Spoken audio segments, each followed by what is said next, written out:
you just about put your big ass on me and shoved me down into the sofa and killed me. So I'll make them deal with it. I'm not going to bail the little dog out because he's upset about the Doberman across the street. I don't know what it is. Maybe a condor, but I haven't seen any of those around. Some say these two trainers were quietly in the shadows. Robert Weatherwax, last of the legendary Lassie trainers, from the world's greatest movie dog training family, was quietly hidden in his TV work. And Christoph Clugston, elite action canine trainer, was traveling from the sub-zero Arctic to the sweltering jungle heat, training dogs on 3 continents. But a chance meeting changed all of that. Now, Robert and Christoph have joined forces and they're breaking the silence. For the first time, the secretive and hidden world of the movie dog trainer and the science of the elite tactical trainer will be revealed. That's right, they are out of the shadows. Welcome to Tactical Practical. Hey everybody, welcome. This time around we're going to talk about something that a lot of people don't talk about, and that is small, tiny, miniature, little dogs. Whatever that might be for you. Chihuahua, Pomeranian, Pekingese, Shih Tzu, Maltese. There's lots of them. Because training them is a little bit different than training medium, large, or larger, or giant dogs. Obviously, number one, they're more fragile. So this is one of the things I just want to say right away. Is you got to remind yourself that they're fragile. They don't take as many. They don't take as big as steps, so they need to take more steps. And this is also why a lot of people who are elderly like to have small dogs, because it means less exercise that they have to go through, because the dog is getting more exercise with less movement. For walking, for example, and it's also easier for them to care for them, and they can still pick them up where they couldn't pick up, as Robert likes to always use, a golden retriever at 80 pounds. It's one of the things, or even a basset hound. So that's one of the things. So there's a lot of reasons why people take miniature midget pygmy dogs. Yeah, well, portability is obviously, as you were mentioning, and portability, being able to, travel easy with them, be able to keep them in a smaller living space. When Christoph and I have talked about general training, we've talked about it more in big dog terms. But I think now we're going to have to look at everything at a different level and look at, I've always done well with puppies and small dogs myself because I have a soft hand, and I think a soft hand is required in both situations with puppies, little dogs, because you're trying to make the dog feel confident. You're trying to dominate a little dog. There are times when you might have to be dominant with a larger dog, but not so much with the little dogs. I think you get a lot further with honey than you do with vinegar when it comes to little dogs. And a lot of the training that I do everything the same way I do it with a big dog. I put a leash and collar on him beginning day one and let him wear it. But I put them up a lot of places. I let little dogs get into places that I typically don't put large dogs. I might not put a large dog on a couch personally, or in a bed. It just depends. It depends on the dog. It depends on whether they have an inclination to be in bed with you or be on the couch. Some dogs never really care much about it. Little dogs always do. That's because they want to be up. They want to feel bigger. So by bringing a dog up, whether you're using a table or a chair or a couch, that makes you less intimidating. The small dog gives you a better eye line for hand signals, because hand signals, obviously the dog has to see your hand signals, and if they're way down there and your hand signals way up here, they're probably not going to see it. So you have to be aware of that too with hand signals as well. When I do hand signals on small dogs, my hands are down by my thigh, my hand signal. It's not up waist high or near my chest. I'm looking at everything from the dog's eye line. When Carl Miller, when I used to work with Carl Miller on the set, and he was working with a small dog, he used to get down on his knees where the dog was going to be at the beginning of the scene, so he could see where the lights were and everything and how it would be shining on a dog that was that height. And I always thought it was kind of weird, this grown man, on the ground, crawling around like a dog, so that he can feel what it's like to be a Maltese or a Chihuahua. And Rudd, my grandfather, used to always have a mascot for Lassie, and it was always a small dog. It was always a Maltese or a Yorkie or a Silkie. Yeah. A lot of these dogs. And then, of course, my dad had a Jack Russell that was mascot for Howard, and we had a Maltese that was for Howard's father. We had a Maltese that was his, that we called Falcon, after the Maltese Falcon, right? Yeah, little dogs have been a big part of my life. We always had a little dog. Whether we had collies, we always had a Yorkie or a Maltese or something along those lines, just because, it was like a playmate for the big dog. And typically the small dogs run the house. When you have multiple dogs in the house, they tend to be the boss. The alpha, quote unquote, in the house is the smallest dog in the house, typically. I see it very often because they have to be, right? They have to be more assertive in order to get things they want, whereas the big dog tends to get a little lazy and rely on their size, whereas a small dog has to fight for everything, much like a runt does in a litter of puppies. Yeah, I think the idea with me, and I'll let Christoph take it from here, but I think with me, it's about making little dogs feel bigger. Yeah, okay. So there's something I want to get to because it needs to be said. A lot of people don't think about this, but I think about it. And that is that the majority of dogs that everybody just considers dogs, what's the breed, And all of these breeds are artificially created. They're man-made. Like dogs have the most human hand involved in their making and all these different things. Breeds are all artificial. And I've been around dogs that are not artificial. I have one dog that is not artificially bred. He wasn't created. He wasn't designed or anything. He's evolutionally designed to exist in the jungle, and he did. And I've been around a lot of those dogs. And those dogs are generally full grown, are around 20 to 40 pounds. A little bit heavier if you go north of the jungle and further up, but generally that's what they need because of energy expenditures and ability to scavenge and survive. And because they have to be able to cool themselves, but they have to be fast enough and big enough to avoid larger predators like tigers.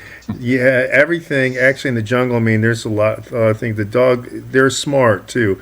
But what I'm getting to is that's really the normal size of a dog. And so when we talk, a lot of people, those are small dogs. Yeah, compared to artificially bred like these XL bullies and stuff like that weigh 130 pounds or something, they would never last. They wouldn't last 3 days on their own out. They just wouldn't. They wouldn't be able to do it, and neither would these miniature dogs. That's what I was getting to. Is that the small dog, which I would consider small dogs, anything under 20 pounds. That's what I would consider small. Some people consider any dog that's not 70 pounds small, because again, they're used to artificially bred dogs that are maintained by humans at all times that couldn't exist on their own. Anyway, so 20 pounds or less, and you got to realize one of the big things I want to talk about in a little bit of detail is the fact that teaching any sort of behaviors such as sit down, let's just the normal ones, the sit down, the sit, the down, the come, the stay, and the heeling, the walking with you. Now, as Robert said, he likes to place them up. I do too. I do that with every dog. Platforms is one of the first things I teach all dogs. That comes from actually big cat training, but also tactically, we've found that works really well. Some gun dog guys do the same thing too. Use platforms from day one, or tables, and train on that. And that's much easier to teach such things as sit and down. And you can start actually working on the recall, the come, or the hear. There's a lot of names we use in the dog business. Recall is probably the most accurate. So you want to get the dog to come to you. But the thing is that you cannot train the heel, the walking there. And you have to be very careful how you start this out. This is why this is a no pressure thing. I like to do this with no pressure whatsoever. And I'm using food. It's a primary reinforcer, and I'm doing this to get the dog. I do this with puppies too. To get the dog to get used to being near me and then walking with me, and I start out reinforcing them just being by my leg. And of course, with a small dog like this, you got to get comfortable at bending over. There are some tricks to the trade that I can mention to people, but not in this podcast, because of that factor. It's very difficult. So if you have problems with your back or your knees, it's difficult for you, or you're 85 years old. It's not going to be easy to try to teach a small dog how to heel. But you're going to start out by reinforcing the dog by staying by your side, and then start one step at a time. And I literally mean one step at a time. And I'm using food with this. You can have the dog dragging a small leash, and of course, again, everything's going to be smaller. You're not going to use the same leash, weight, and size. The 50-foot is a little extreme, I think, here with the Maltese, or for example, or even some Yorkies. That's what I was trying to think of. I think was Yorkies, because those were the really popular dogs. Still are in many places, and you used to see Yorkies and everybody holding onto a Yorkie as it were a fashion statement. That's one of the things too. These small dogs are fashion statements, and the small poodles. We should mention also, small poodles are extremely smart. That's why they're used in circus. They used to be used in circuses quite a bit. So my point is that you got to train with a lighter, like Robert was saying, soft hand, lighter hand, not as much force. Be careful. Remember, you're really a giant when you're talking with a Chihuahua or something, and you have to be careful, and you want to separate the kids from these small dogs, because they can inadvertently kill the dog without knowing what they're doing, because the kids don't have total coordination and control of their body, and they can fall on this dog. This dog can't take a building falling, just like you can't take a building falling on you. You're literally a building falling, or a child is a building falling on the dog. So you got to be very careful with these things. And again, this is a place where everything that you're doing it's got to be gentle. It's got to be super patient, and the dog knows that you're a giant. I mean, this is one of the reasons why the reaction, as Robert was saying, they try to be assertive so that you'll pay attention to them. Of course, one of the things people say about small dogs, and there's a kernel of truth in there, is that they're real yappy. They're yappy. They like to make a lot of noise because they want to let you know, hey, you just about put your big ass on me and shoved me down into the sofa and killed me. That's one of the reasons. They also want to be known that they're here, and they want to know that they're going to get food. I've seen some weird mixes. People own Great Danes and then also have a small Chihuahua. And as Robert was saying, the Chihuahua thinks that he can take on the Great Danes. It's a little bit humorous. So it makes for fun times if everything is okay in the household and such. But Robert, you want to talk about how you use the, for example, you like the puppy pen quite a bit. I think this is where this is extremely important, isn't it?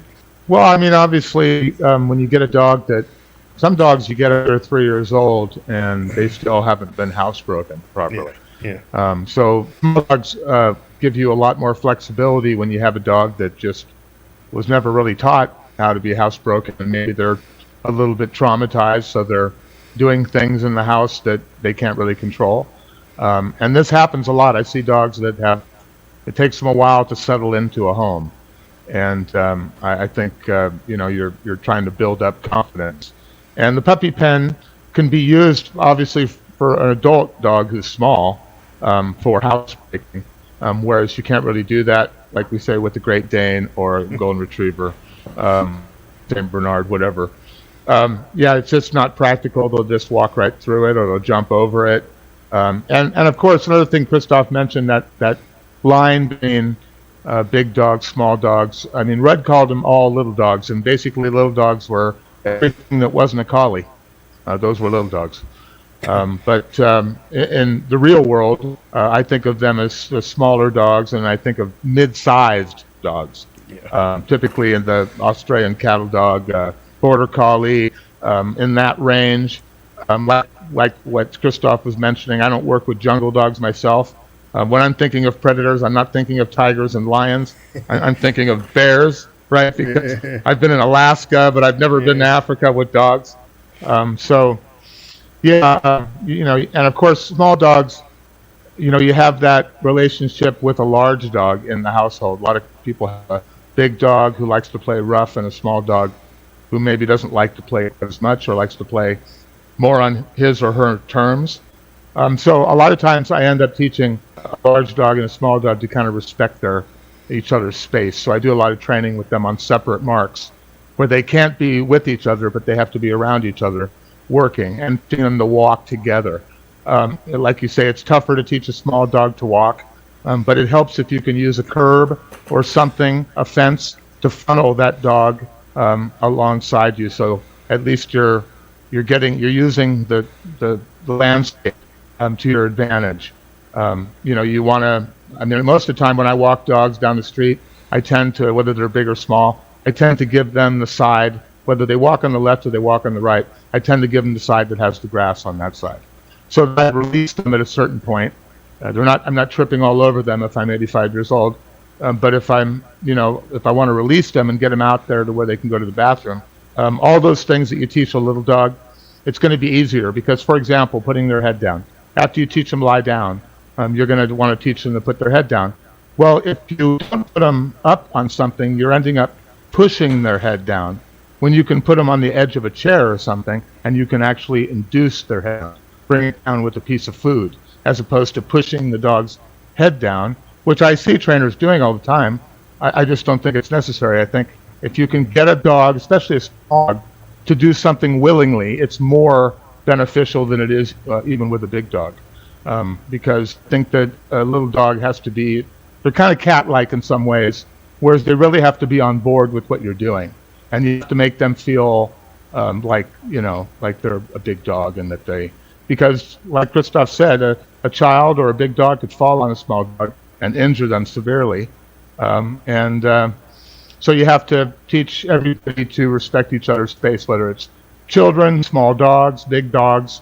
There's a harmony that needs to exist in the household, and that's a lot of what I do in my private training is teach owners how to have harmony amongst their dogs and to treat them all fairly, because we don't want to give any dog, whether it's big or small, the upper hand emotionally in a household, feeling of superiority. So, small dogs will tend to fight harder for that piece of land that they need to survive as a small dog, just as anybody who's smaller finds ways to be bolder, be stronger in the world that towers over them. So, yeah, think about putting your little dog on a table or a chair.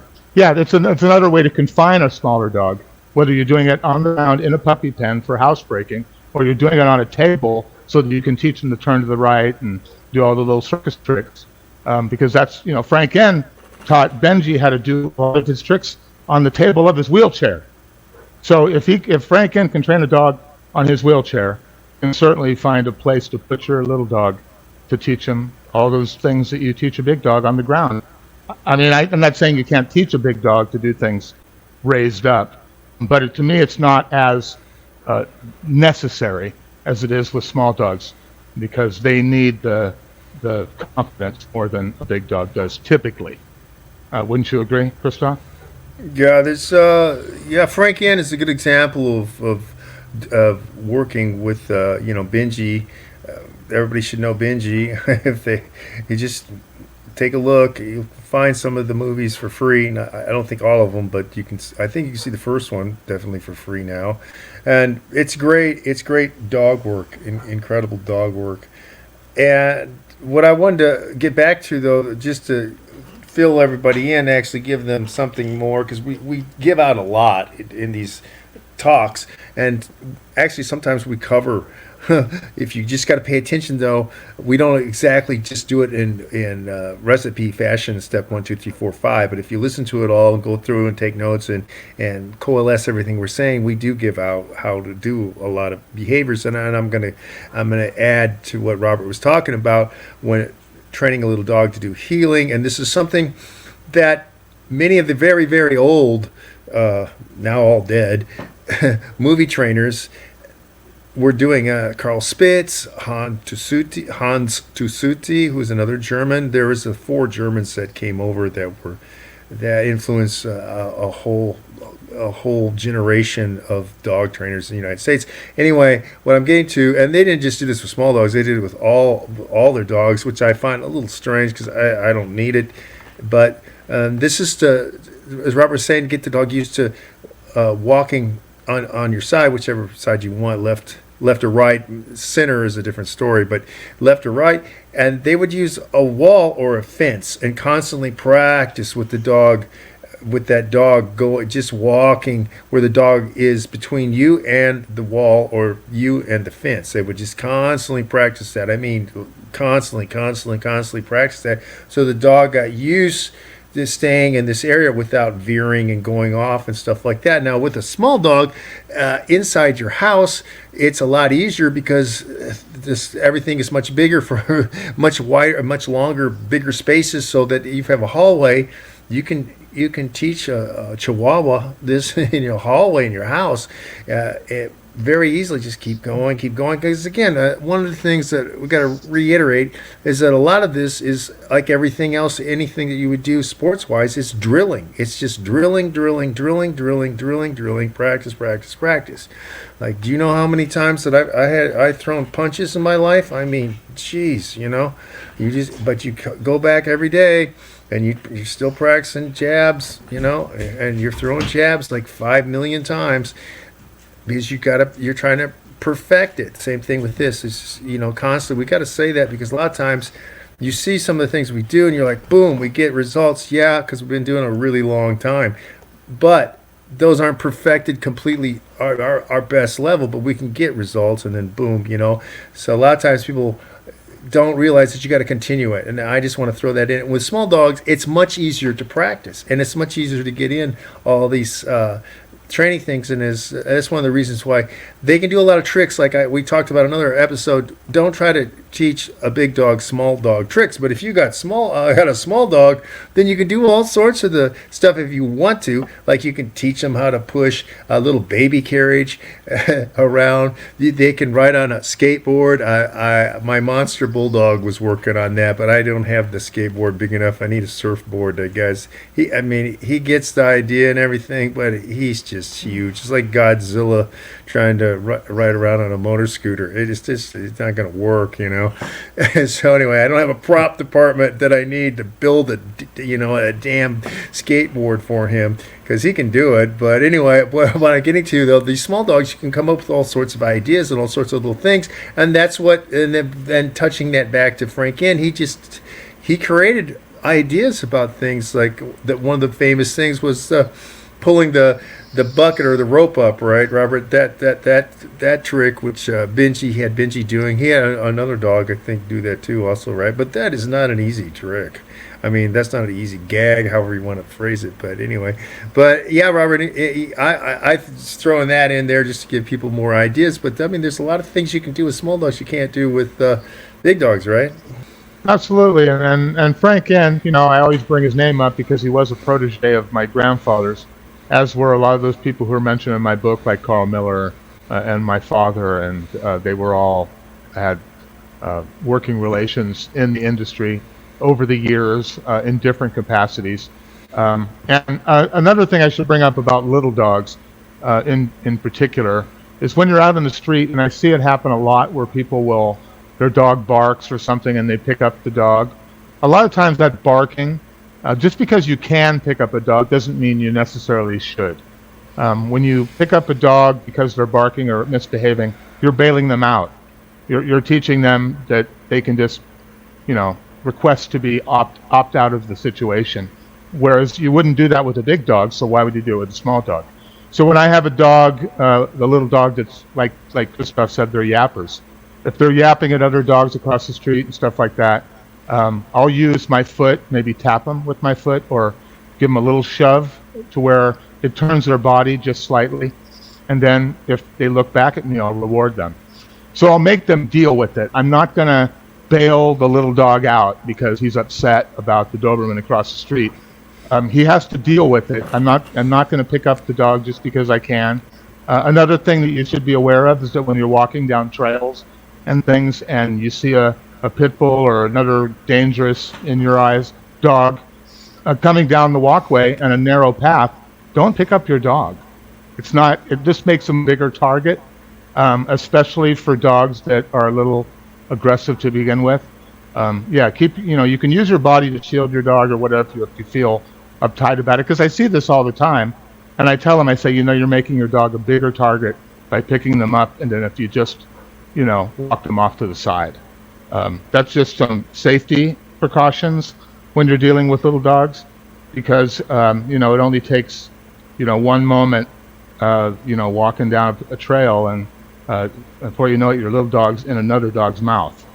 And it happens, and, you got to protect your little dog a little bit more when you're out on the street, from things that, you wouldn't think about with a golden retriever. You don't think about, a guy moving his chair or something as you're walking down the street near a cafe. But you would think about that with a little dog. You got to think about the dangers that could, you're not. That's why they don't use Chihuahuas as guide dogs, because you'd have to be guiding the dog, right? Yeah. So yeah, I think with little dogs, you just have to take care of them and make them feel a little more confident.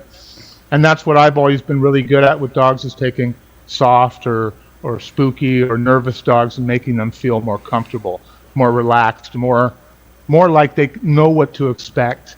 And I think that's really important with all dogs, but especially little dogs, that they know what to expect, and you don't use your size as a weapon against a little dog. You use your enthusiasm as a weapon, as you do with all dogs, where you bring them up and make them feel bigger and better about themselves, not try to dominate when domination isn't necessary. I know there will become times, I've seen enough in my life to know that certain dogs at a certain point have to be dominated in some way.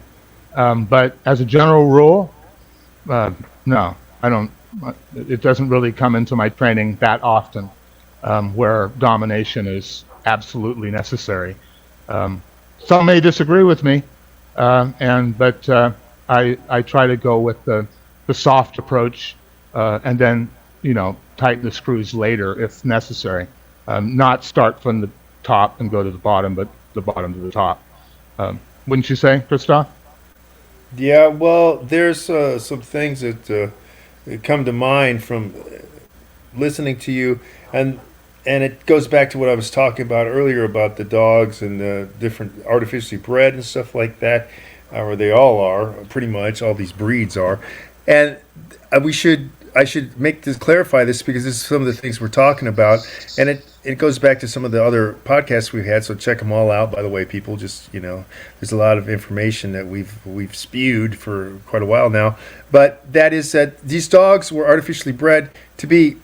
They weren't hunting dogs, obviously. They weren't bred to chase rabbits. They weren't bred to find escaped prisoners or go get fowl that you shot. And they are not fat. They're not that fat. They're faster than you are, but they're not fast compared to a greyhound. And they can't obviously work in the Arctic as a sled dog. So they were bred to be companion dogs. So they have a whole different type of psyche, and the genetics that were reinforced for that. That's also why they're in tune a little bit differently than other dogs. Some of them might set off on they pick up your vibes much more easily, and they're more emotional sometimes. That's why the yapping is going on. But you got to realize that everything we're talking about, and it goes back to where I talked about the difference between management and training. A lot of all this is management, and you got to think about things, as Robert was talking about, the chairs and all that stuff. People don't think about that. You need to think about it, but also this is something depending on where you live. Thinking about the United States right now, people have had their Chihuahuas grabbed by hawks, owls, even eagles. They don't think. You have to think about this. You literally have to think about this, because they appear like a prairie dog or a gopher or something. And they're also targets for sighthounds, because to a greyhound or to Saluki or an Afghan, they look like a marmot or a large squirrel. Some of them, and they're going to go and nail them, because they don't. That's not a dog to them. Because a dog would be near their size. So you got to think about all these things. As people, why would this dog go after my dog? Because he's moving, he's running, and to a sighthound, that's it. That's what they were bred to do. That's their genetics. They see movement, they're going, and they are fast. So if you've never seen a greyhound or a lurcher move in an open field, oh my God, you've got to see it, because It's unbelievable. Anyway, and your Maltese isn't getting 20 yards before he's getting nailed, and hard. So I gotta make you think about this. These are precautions. Like, one of the best things that we could give you about this is to think deeply about this and take precautions. Safeguard your dog. This is what Robert's talking about. Everything, we can put this in the big category of safeguarding your dog. Be cognizant of all the differences that you have. Think about how you have to train the dog is different. Think about how you have to maintain the dog is different, because this is definitely going to be an indoor dog 98% of all the time, and only outside under supervision. You don't want this dog out, because this is something we have not mentioned, and you know it if you've been around it. They can get out because they're smaller. They can get out. As like little dogs like rat terriers, for example, those things will dig and get out, and they're gone. Zing.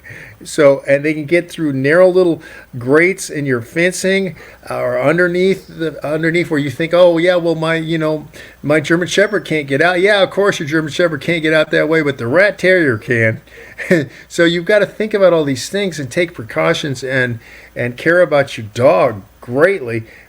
Always think about your dog, and this is the biggest thing I could hand out to anybody listening to any of the podcasts, is that think about your dog. Think about the dog in new ways. Don't just gloss over the dog. Dogs are not furniture, as we say over and over again. They're not toys.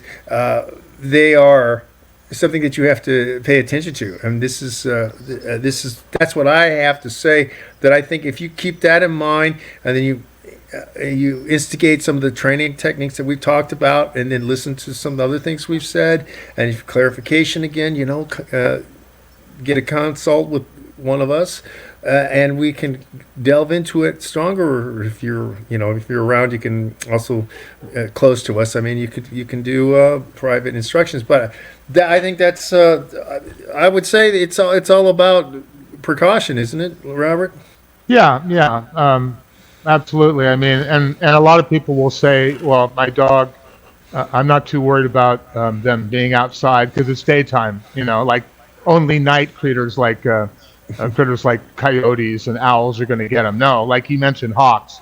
I had a client whose Yorkie was killed right in their backyard in broad daylight.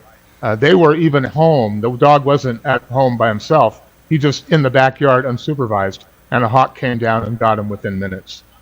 So yeah, you really have to watch out for little dogs, and Red was always worried about that too. And as a kid, I remember him being like, "Where are little dogs at? Where are little dogs at? Where are they?"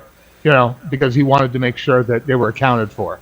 Because typically he'd have 2 or 3 of them: Yorkies, Maltese, and Silkies, and then he wanted to make sure they do a head count, all that stuff. Yeah. So yeah, Red was particularly worried about the little dogs. He didn't worry about the big dogs. You can have a big dog out on a sunny afternoon, water bowl nearby. You can have them out all day. I mean, nothing's going to come out of the sky that's going to grab your German Shepherd and take them away. You know what I'm saying? I don't know what it is. Maybe a condor, but I haven't seen any of those around. Anyway, yeah, you can, and as Christoph was saying, you can get a hold of us. We can also do online sessions as well. Yeah. Where we can talk to you